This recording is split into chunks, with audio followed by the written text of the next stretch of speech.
On the portable test station, the built-in pressure gauge may also need to be replaced. To remove the faulty gauge, use a thin-profile 7/16 inch open-end wrench to hold the gauge in place while the fitting is removed on the other side. Slide the wrench directly under the gauge dial.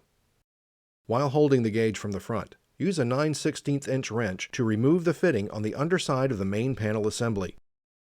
Once this fitting is removed, the gauge can be replaced.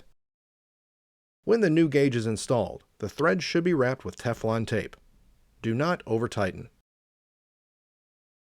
This video has been produced by Scott Safety to familiarize you with your new Scott product. Remember to follow your department's procedures when operating, inspecting, or cleaning any Scott Safety product. Should you have any questions about this or any other Scott Safety product, please contact your Scott Regional Manager, Field Service Specialist, or Scott's Technical Support Group at 800-247-7257.